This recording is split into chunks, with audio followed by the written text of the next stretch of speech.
Daring and dashing director Puri Jagannadh ప్రస్తుతం Nandamuri నటసింహం బాలకృష్ణతో cinema చేస్తున్నాడు. ఈ చిత్రంలో బాలయ్య సరసన అందాల తార శ్రియ నటిస్తుంది. యాక్షన్ ఎంటర్టైనర్గా రూపొందుతున్న ఈ భారీ చిత్రాన్ని భవ్య క్రియేషన్స్ బ్యానర్పై ఆనంద్ ప్రసాద్ నిర్మిస్తున్నారు. ప్రస్తుతం ఈ చిత్రం పోర్చుగల్లో షూటింగ్ జరుపుకుంటుంది. ఇంతకీ బాలయ్యతో సినిమా తర్వాత పూరి ఎవరితో సినిమా చేయనున్నాడు అనేది ఆసక్తిగా మారింది. ఇటీవల మీరో ఎవరు కోటీశ్వరుడు ప్రోగ్రాంలో విలక్షణ నటుడు ప్రకాష్ రాజ్ పాల్గొన్నాడు. ప్రకాష్ రాజ్ ఓ ప్రశ్నకు సమాధానం కోసం పూరి జగన్నాథ్కు ఫోన్ చేశాడు. అప్పుడు మాటల్లో చిరంజీవిని పూరి తనతో సినిమా చేస్తారా చేయరా అని షూటిగా అడిగాడు. దానికి చిరంజీవి సమాధానం పూరితో సినిమా చేస్తున్నాను పక్కా అంటూ సమాధానం చెప్పారు. దీంతో చిరు పూరి సినిమా కన్ఫర్మ్ అంటూ ప్రచారం జరుగుతుంది. చిరంజీవి 152వ సినిమా పూరితోనే ఉంటుంది అని టాక్ వినిపిస్తుంది. అయితే బాలయ్య సినిమా సక్సెస్ పైనే చిరంజీవితో పూరి సినిమా ఉంటుందా ఉండదా అనేది ఆధారపడి ఉంటుంది.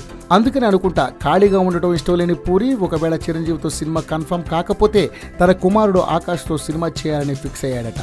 మరి పూరి నెక్స్ట్ మూవీ ఏమిటి అనేది కన్ఫర్మ్గా తెలియాలంటే బాలయ్య సినిమా రిలీజ్ కావాల్సిందే.